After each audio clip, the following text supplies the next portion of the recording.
다윗이 블레셋 사람에게 이르되 너는 칼과 창과 단창으로 내게 나오거니와 나는 만군의 여호와의 이름 곧 네가 모욕하는 이스라엘 군대의 하나님의 이름으로 내게 나아가노라.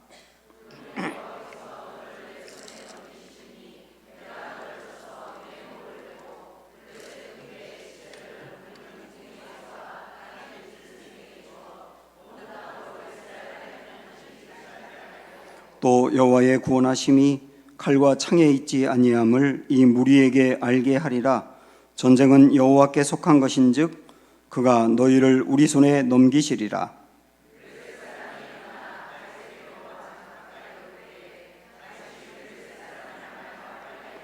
손을 주머니에 넣어 돌을 가지고 물매로 던져 블레셋 사람의 이마를 치매 돌이 그의 이마에 박히니 땅에 엎드려지니라.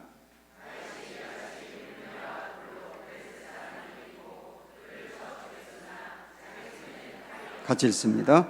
다윗이 달려가서 블레셋 사람을 밟고 그의 칼을 그 칼집에서 빼내어 그 칼로 그를 죽이고 그의 머리를 베니 블레셋 사람들이 자기의 용사의 죽음을 보고 도망하는지라. 아멘. 네, 둘러보시면서 서로 인사합니다. 사랑합니다. 축복합니다.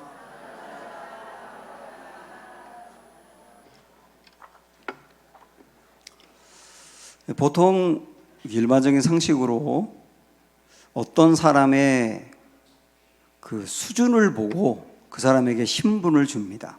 그렇죠? 예를 들어서 회사에서 사람을 뽑을 때 그 지원한 사람들의 스펙이라든지 경험이라든지 실력을 파악하고, 다시 말하면 현재의 수준을 파악하고 거기에 맞는 신분을 부여합니다.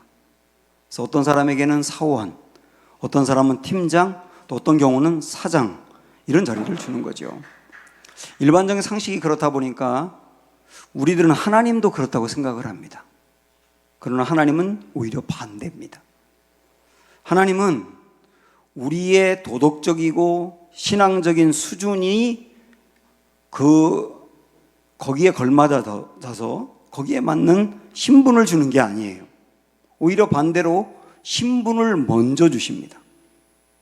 그리고 그 신분에 맞는 사람이 되도록 수준을 이끌어 가시는 거예요. 하나님이 우리를 하나님의 자녀, 하나님의 아들과 딸이라고 하는 거룩한 신분을 우리에게 주었지 않습니까? 이게 구원받은 것이죠. 이게 자격이 돼서 받은 게 아니잖아요. 하나님이 먼저 신분을 주고 하나님의 자녀에 맞는 사람이 되도록 우리를 이끌어 가신다고요. 하나님의 자녀에 맞는 수준이 성화거든요. 그런 과정들을 보여주는 게 다윗의 이야기라고 할 수가 있습니다. 하나님은 사울을 이스라엘의 왕으로 세웠는데, 지난 시간에 본 것처럼 사울은 갈수록 타락하기 시작해서 하나님에게 큰 후회가 되게 합니다. 괜히 세웠다 얘. 그리고 사무엘은 사울을 보면서 밤잠을 설치며 고민하고요. 이스라엘 백성들은 왕 때문에 머리가 아픈 거예요. 제가 자주 말씀드리지만 지도자는 일꾼이 되어야 되는데 오히려 일감이 되어버리고 만 겁니다. 그래서 하나님은 안 되겠다 싶어서 사울의 뒤를 이을 왕을 선택하십니다. 그렇게 선택된 사람이 다윗이지 않습니까? 어느 날 하나님이 사무엘을 보내서 사무엘이 다윗의 집인 아버지 이새에게로 갑니다. 아들들을 모으라고 합니다. 준수한 아들 7명이 사무엘 앞을 지나갑니다. 마치 미스 코리아 선발대에 아름다운 여인들이 자기를 뽑아달라고 심사위원들 앞을 한 명 한 명 지나가는 것처럼 그렇게 7명이 다 지나가는데 전부 다 마음에 들어요. 첫 번째 아들 엘리압을 볼 때 사무엘 마음속에 와, 잘생겼다. 이 정도면 왕이 되기에 손색이 없겠다. 남자가 남자를 봐도 매력을 느낄 정도로 괜찮은 사람처럼 보였어요. 근데 하나님이 그때 마음을 주십니다. 나는 외모를 보지 않는다. 중심을 본다. 그리고 하나님이 선택한 사람이 다윗이었다고요. 그럼 우리는 이런 생각을 하면, 그러면 다윗이라고 하는 사람은 하나님이 선택할 만큼 그 중심이 완벽했나 보다 라고 생각을 하지만 실제는 그렇지 않습니다. 사무엘이 7명의 아들이 하나하나 지나가도 하나님이 오케이 하지 않으니까 아버지에게 물어요. 아들이 다 왔냐고.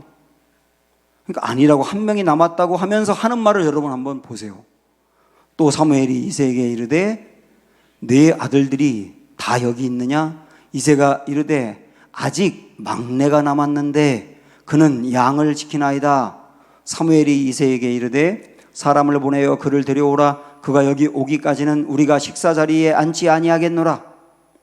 아버지가 하나가 있긴 있는데요, 8번째인데요 막내가 있어요, 이렇게 말했어요.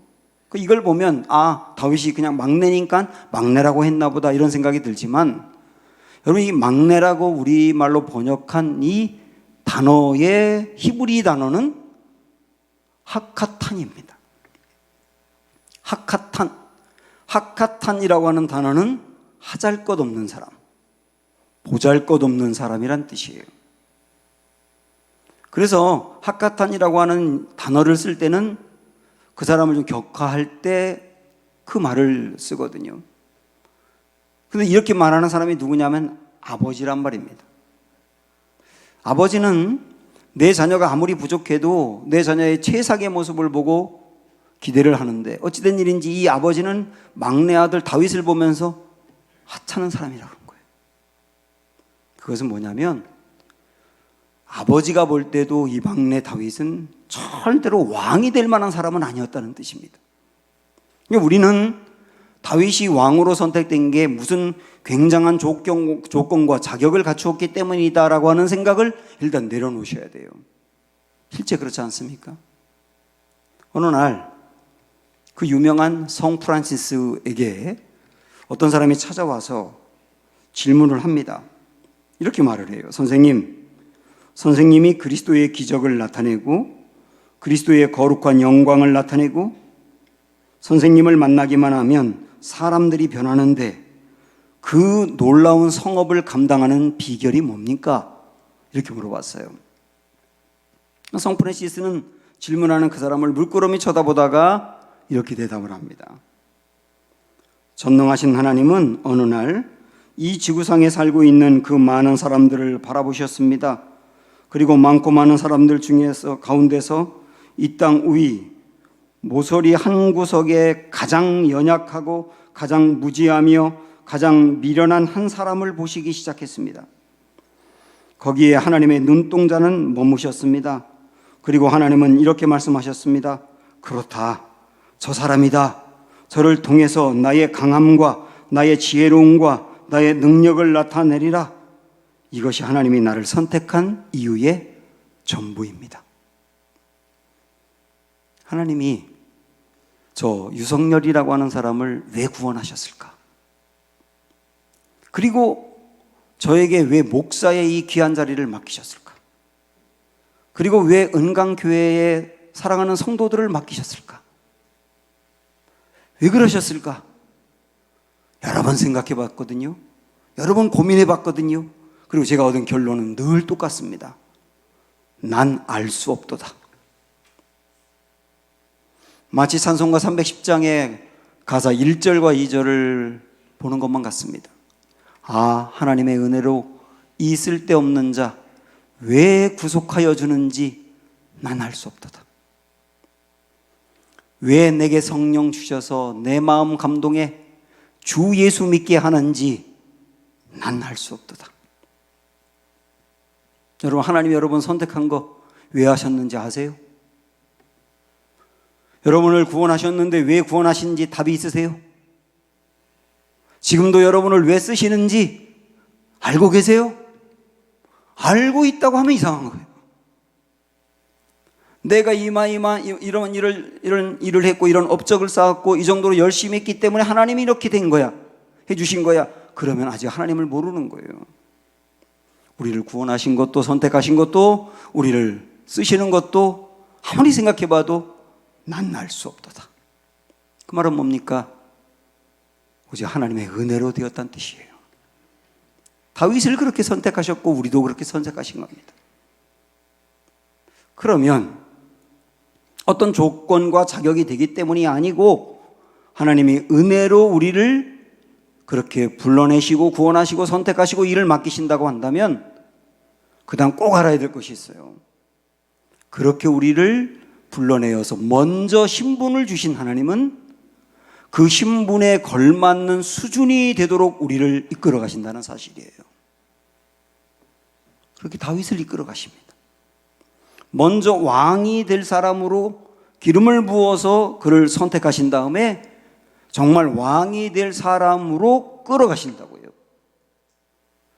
그게 크게 오늘 말씀을 보면 두 가지 정도로 생각할 수 있습니다. 하나는 먼저 다윗을 종의 자리로 보내시는 거예요.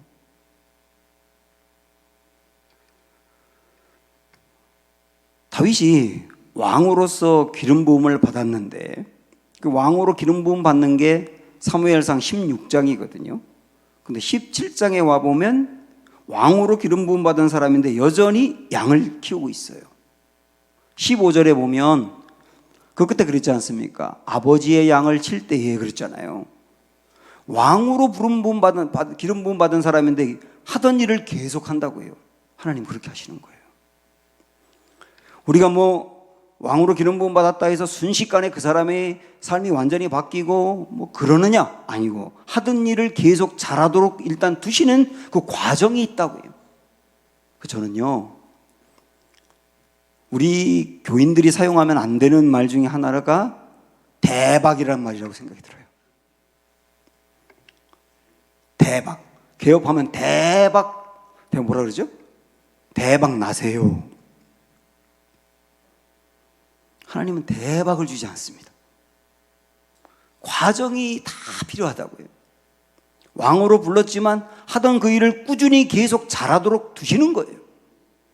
그 다음엔 이것만이 아니고 다윗이 집에서 양을 기르고 있을 때 왕궁에서 어떤 일이 있었느냐면 하나님이 이 사울을 지난주에 우리가 본 것처럼 내버려 두셨다고 했지 않습니까? 내버려 두고 나니까 이 사람은 갈수록 엉망이 되는 거예요. 나중에는 미친 사람처럼 돼버립니다. 소리 지르고 쓰러지고 난리 치는 거예요. 그래서 안 되겠다 싶어서 자기 마음에 좀 평강이 임해야 되겠다 해서 누군가 좀 악기 연주를 잘하는 사람을 찾아오라 그럽니다. 근데 어찌된 일인지 신기하게도 그때 피택된 사람이 다윗이에요. 다윗은 물론 하프 연주를 굉장히 잘한 것으로 보이는데 그래도 시골에서 그 연주를 그냥 스스로 연마했고 뭔가 배운 적도 없기 때문에 잘해야 얼마나 잘하겠어요. 그런데 누군가의 추천으로 다윗이 사울 옆에 가게 된 겁니다. 가서 그곳에서 악기 연주를 하는 거예요. 사울에게 광기가 일어날 때마다 옆에서 다윗이 악기 연주를 하면 괜찮아지는 거예요. 그것만이 아니고 사울 옆에서 사울의 사소한 일까지 섬겨주는 종 같은 위치가 된 겁니다. 여러분 이상하지 않습니까? 다윗은 왕이 될 사람으로 기름 부음 받았는데 하나님이 보내신 것은 종이에요. 왕이 되어야 되는데 종으로 보냈다고요. 그게 훈련이에요. 그런데 그 종도 누구의 종이냐? 미친 왕의 종이에요. 그 미친 왕을 섬기라는 거예요. 그 왕을 섬기고 있을 때 왕이 소리 지르고 난리 칠 때 옆에서 악기 연주를 하면 그 왕이 치유가 되는 거예요. 그래서 사울의 상태는요, 격하기도 하고 차분해지기도 하고 오락가락하는데 그 사울의 상태는 다윗에 의해서 움직이는 거예요. 다윗이 사울을 움직이는 거예요. 그래서 왕이 된 겁니다. 그래서 왕이 된 거라고요. 이걸 유진 피터슨 목사님은 뭐라고 표현하느냐면 종으로 왕되기라고 표현합니다. 종으로 왕되기. 하나님이 우리를 신분에 걸맞는 수준으로 끌어올리실 때 이런 위치로 먼저 보내서 훈련시킨다는 것을 말씀하는 거예요. 그래서 여러분들이 누군가를 섬겨야 되는 위치에 들어갔을 때는 훈련받는다고 생각하셔야 돼요. 근데요, 섬겨야 될 그 사람이 도덕적으로 깨끗하고 참 인격적으로 존경할 만하고 신앙도 좋고 그러면 얼마든지 섬기죠.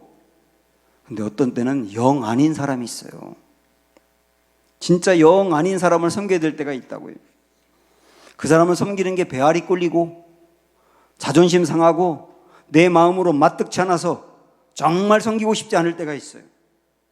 그런데 그 상황에서도 섬기는 게 훈련이라고요. 하나님은 그렇게 종이지만 왕으로 되어가게 한다고요. 그래서 우리는 어떤 일이 내게 주어지든지 그 일을 왕의 마음으로, 이걸 왕업이라고 말합니다. 왕업을 감당하는 마음으로 감당할 때 그게 수준 있는 사람으로 성장해 가는 길이다. 그걸 보여주고 있습니다. 하나님은 왕의 신분을 먼저 받은 다윗을 왕의 수준에 맞게 키워가는데 우리가 먼저 본 것은 종의 위치에서 섬기게 한다는 거예요. 또한 두 번째는 뭐냐면 골리앗 앞에 세우는 겁니다. 골리앗 앞에 직면하게 하는 거예요. 아마 다윗은 사울 옆에서 그의 시종을 들면서 악기 연주도 하고 어떤 때는 또 집에 가가지고 양도 기르는 이 일들을 겸했던 것으로 보입니다.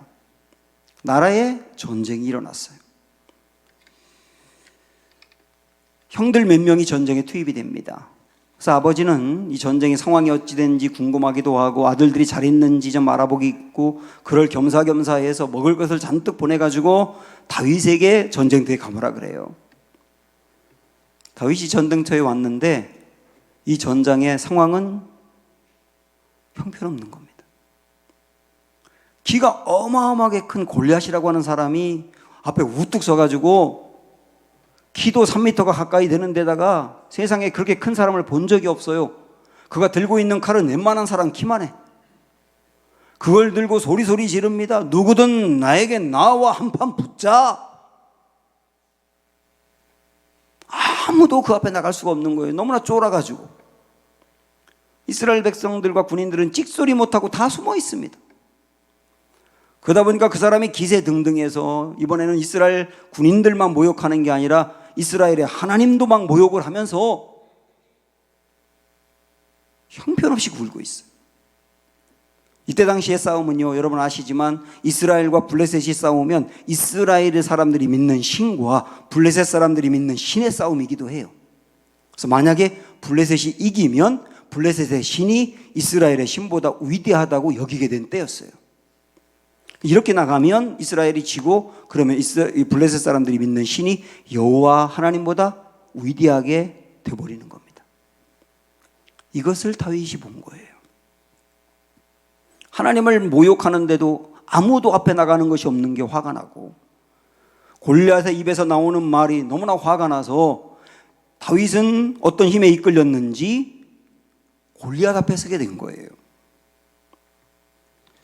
이렇게 하나님은 왕의 신분을 받은 다윗을 왕의 수준으로 끌어올리기 위해서 어떤 때는 형편없는 사람을 섬겨야 되는 낮은 자리로 보내시기도 하고 어떤 때는 골리앗같이 두려운 자리로 보내시기도 한 거예요.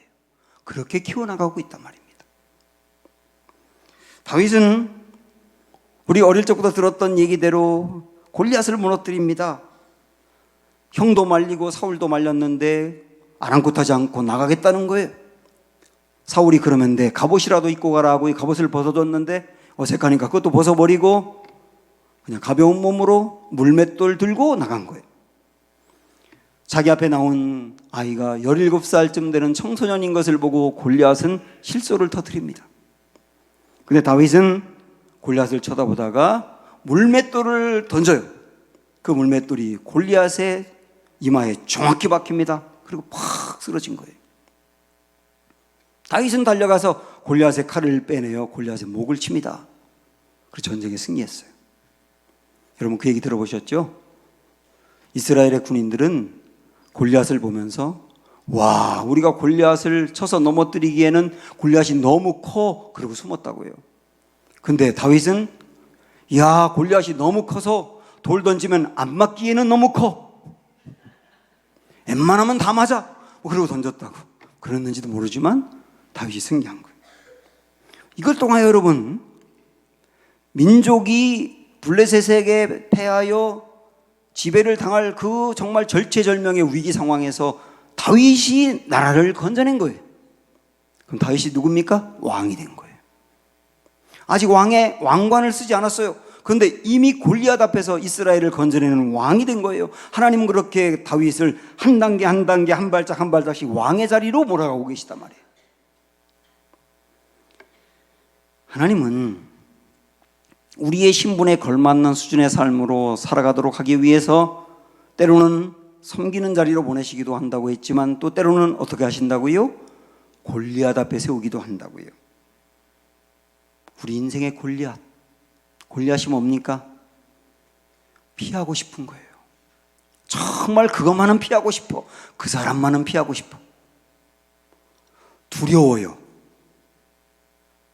그리고 나의 앞길을 꽉 막고 있는 장애물이에요. 극복하기가 너무나 어려워요. 그런 사람이나 그런 상황이 우리에게 골리앗입니다. 하나님은 그런 골리앗 앞에 우리를 세우신다고요. 피할 수가 없습니다.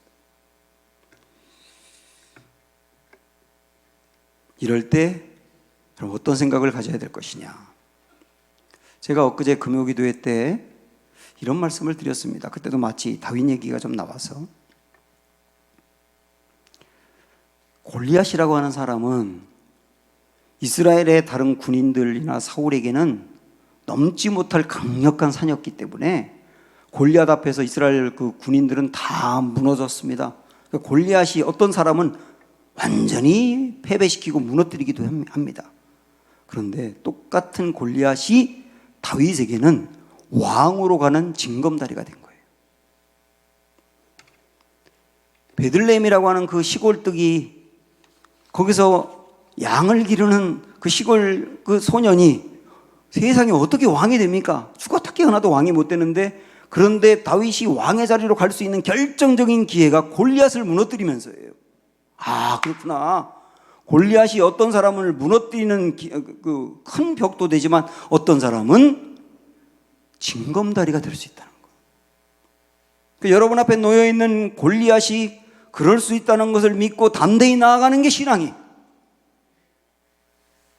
요셉도 마찬가지입니다.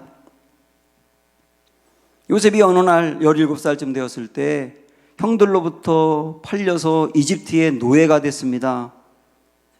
노예가 됐다는 것은 요셉의 꿈도 다 사라졌고 미래도 다 빼앗아갔다는 뜻이에요.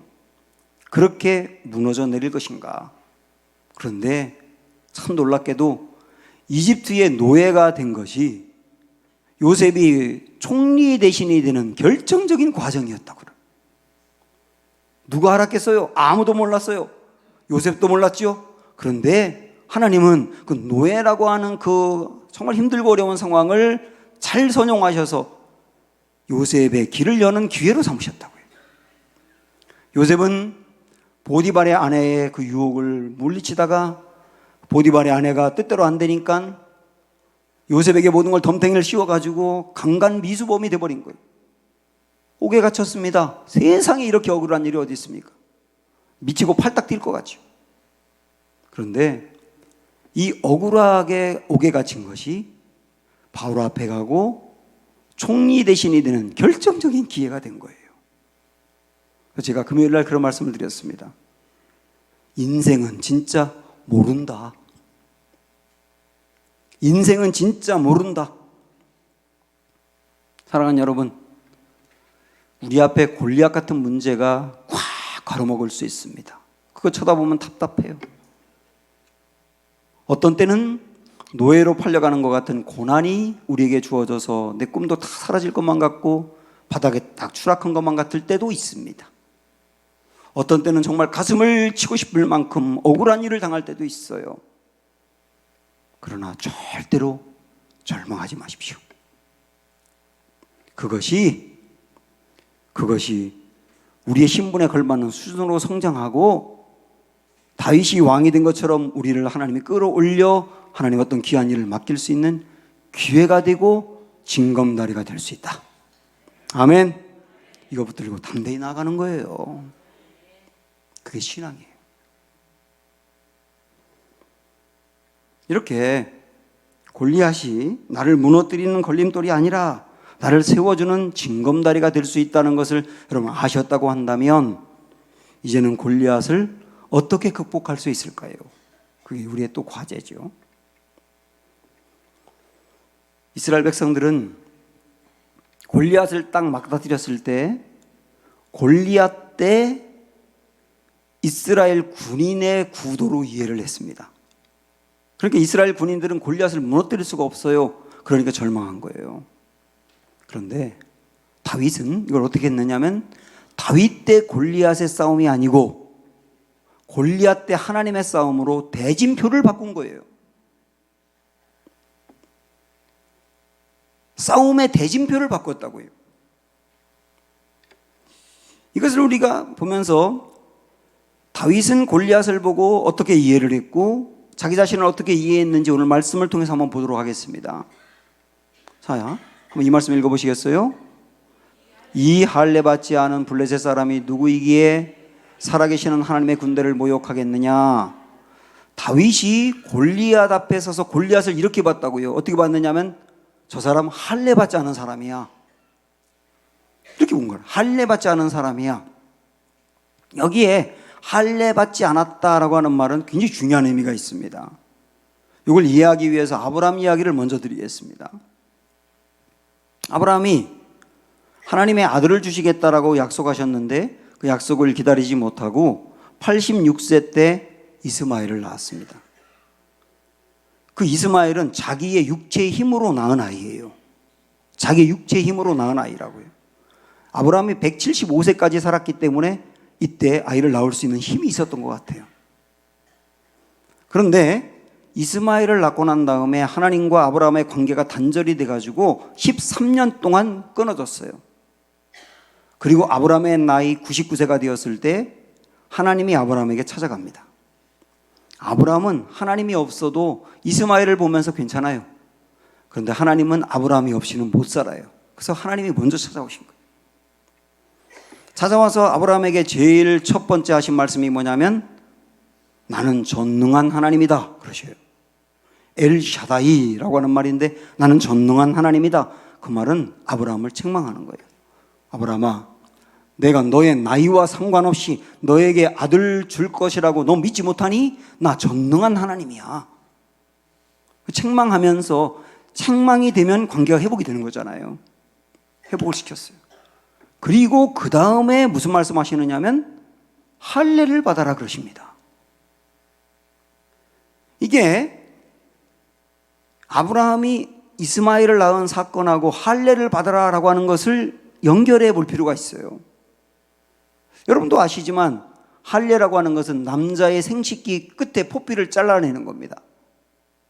그런데 이거는 상징적인 것이고요. 실질적으로는 남자 생식기 전체를 잘라내는 의미가 있는 거예요. 남자 생식기가 뭡니까? 생명을 만들어내는 것이에요. 생명의 원천이라고요. 그 남자 생식기를 통하여 다음 세대가 태어나지 않습니까? 그러면 그 생식기를 잘라내라 그 말은 생명을 주는 힘을 죽여라 그 말이에요. 너의 육체의 힘을 죽여라. 그리고 할례를 받았다라고 하는 말은 너의 육체의 힘은 죽고 하나님의 힘으로 다시 사는 사람으로 태어났다. 이런 의미가 있는 거예요. 이게 할례의 의미입니다. 하나님은 그래서 아브라함에게 아브라함아, 너 이스마엘을 낳았지? 이스마엘은 내 육체 실력으로 낳은 거야. 지금도 나의 개인적인 힘이나 능력으로 실력으로 세상을 살아가려고 하는 사람은 이스마엘 같은 거예요. 이스마엘을 낳은 것 같은 거. 하나님은 그 이스마엘이 있지만 이삭을 주신 겁니다. 그 이삭은 누구냐? 할례를 받고 난 다음에 준 아이예요. 내 육체의 힘은 죽었고요. 난 하나님의 힘으로만 사는 사람이 되었어요 라고 고백하는 의미로 이삭을 준 거예요. 그래서 하나님이 이스마엘을 내쫓아라 그런 말씀 있지 않습니까? 그 말은 뭐냐면 너의 육체의 힘으로 살아가는 거 그거 내쫓아라요. 그런 의미가 있다고요. 내 육체의 힘으로 내 육체의 실력으로 내 능력으로 살아가는 거 그거 내쫓고 할례를 받고 난 다음에 나는 하나님의 힘으로만 살 수 있는 사람이 되었어요 라고 붙들라고 하는 게 이삭 붙들고 살란 뜻이에요. 그래서 할례가 이런 의미가 있다고 한다면 오늘 다윗이 골리앗을 보면서 저 할례 받지 않은 사람이라고 말한 것은 어떤 의미냐면 저 골리앗은 겉보기에 굉장한 힘이 있을지 몰라도 저 사람은 자기의 실력으로만 사는 사람이야. 그렇게 봤다는 뜻입니다. 저 사람은 자기의 실력으로만 사는 사람이야. 그런데 다윗은 누굽니까? 나 할례 받은 사람. 나 할례 받은 사람은 누구냐면 나는 하나님의 힘으로 사는 사람. 그러니까 구도를 그냥 겉으로 보이는 골리앗과 다윗의 구도로 만든 것이 아니고 골리앗, 자기 힘으로 사는 사람하고 하나님의 힘으로 사는 사람하고의 구도로 바꿨다고요. 이게 대진표를 바꿨다는 뜻이에요. 그렇게 보니까 골리앗에게 하는 다윗의 말을 한번 쭉 보세요. 다윗이 블레셋 사람에게 이르되 너는 칼과 창과 단창으로 내게 나아오거니와 나는 만군의 여호와의 이름 곧 내가 모욕하는 이스라엘 군대의 하나님의 이름으로 내게 나아가노라. 나 너와 싸우겠는데 내 다윗이라고 하는 이 육체만으로 싸우는 게 아니라 내 안에 있는 하나님의 힘으로 싸운다. 그 말은 뭐냐면 나를 통하여 하나님이 싸울 거야. 너 하나님과 싸울 거야 지금. 그렇게 얘기하는 거예요. 그러니까 그 다음 뭐라고 말하냐면 오늘 여호와께서 너를 내 손에 넘기시리라. 당연하지요. 하나님이 싸우니까요. 내가 너를 쳐서 내 목을 베고 블레셋 군대의 시체를 오늘 공중의 새와 땅의 들짐승에게 주어 온 땅으로 이스라엘의 하나님이 계신 줄 알게 하겠고 또 여호와의 구원하심이 칼과 창에 있지 아니함을 이 무리에게 알게 하리라. 전쟁은 여호와께서 하겠다. 이 승패를 결정하는 분은 하나님이시다. 이것은 내가 골리앗과 싸우는 게 아니라 나는 하나님의 이름으로 싸우니까 하나님이 싸우신다. 그 하나님은 만군의 여호와다. 전쟁에 능하신 분이다. 전쟁의 승패를 좌우하는 분이다. 전쟁의 승패를 결정하는 분이다. 그 하나님이 싸운다. 그 믿음으로 나아간 게 대진표를 바꿨다는 뜻이라고. 제가 다윗과 골리앗 설교를 참 많이 했는데 언젠가 이런 말씀을 드린 적이 있어요. 다윗이 전쟁터에 딱 갔을 때 사울을 비롯한 이스라엘의 군인들은 계속 골리앗에 대해서만 얘기하는 거예요. 와, 골리앗 키가 엄청나. 골리앗 들고 있는 칼이 어마어마해. 골리앗의 목소리 굉장해. 골리앗 이길 수가 없어. 사울도 이스라엘 백성들도 온통 생각이 다 골리앗에만 가 있는 거예요. 그리고 골리앗 얘기만 하는 거예요. 근데 그들 입에서 단 한 번도 하나님이 어떤 분이신지를 얘기를 안 해요. 골리앗을 만났을 때 그들은 골리앗만 봤지 하나님이 하나도 안 보였다는 뜻이에요. 그러니까 숨을 수밖에 없고 두려울 수밖에 없고 쫄 수밖에 없는 거죠. 그런데 다윗은 한 번도 골리앗이었던지에 대해서 얘기를 안 합니다. 오직 다윗의 관심은 하나님이 어떤 분인지에만 있는 거예요. 참 이상하지 않습니까? 다른 군인들은 전부 다 골리앗 얘기만 하고 다윗은 전부 다 계속 하나님 얘기만 하는 거예요. 야, 이게 굉장히 중요하구나 하는 것을 깨닫게 됐습니다. 많은 분들이 골리앗 같은 문제를 만나면 골리앗에 대해서만 생각해요. 만약에 우리 가정에 누가 암에 걸렸다 그러면 온 식구가 다 나서서 암에 대해서만 찾아보고 연구하고 이야기하고 그래가지고 아주 의사보다도 더 많이 알아. 정말 뛰어넘기 어려운 어떤 문제를 만나면요 그걸 너무 생각을 해가지고 나중에는 최악의 시나리오를 막 자기 머리에 그리는 거예요. 그러니까 그 골리앗 같은 문제 앞에서 다 두려워서 넘어질 수밖에 없는 거죠. 이때는 하나님을 생각해야 되는 거예요. 하나님이 누군지에만 초점을 두고 생각해야 되는 거예요. 그럼 용기가 생기는 거예요. 저는 이걸 그때 언젠가 말씀드리면서 이렇게 표현했습니다. 골리앗을 생각하지 않을 수 없다면 골리앗 한 번 생각할 때 하나님은 4번 생각하자. 골리앗 같은 문제가 우리 앞에 딱 놓여있기 때문에 생각이 안 들 수는 없지만, 생각이 안 들 수는 없지만, 한 번 생각할 때 우리 하나님 4번 생각하고, 그렇게 싸움의 구도를 바꿔가자는 거예요. 유정옥 사모님이라고 있는데요, 이분이 암 말기 환자입니다. 근데 암 말기 환자일 때 대진표를 바꿔라라고 하는 그 글을 쓴 게 있어요. 제가 그 글을 그대로 마지막으로 읽어드리겠습니다. 나는 요즘 내 삶의 모든 경기에 임하면서 두려움이 없어졌다. 그것은 경기에 임하는 선수의 이름 대진표를 바꾸었기 때문이다. 다윗도 그 경기의 대진표의 이름을 바꿀 수 있었기에 그렇게 담대할 수 있었다. 소년 다윗과 골리앗 장군이 싸우면 누가 보아도 다윗이 진다. 그러나 하나님과 골리앗 장군이 싸우면 누가 보아도 골리앗이 진다. 모세도 그 경기의 대진표의 이름을 바꿀 수 있었기에 그렇게 담대할 수 있었다. 양치기 모세와 애굽의 바로 왕이 싸우면 누가 보아도 모세가 진다. 그러나 하나님과 애굽의 바로 왕이 싸우면 누가 보아도 바로 왕이 진다. 나는 요즘 내 삶의 대진표를 다시 짜고 있다.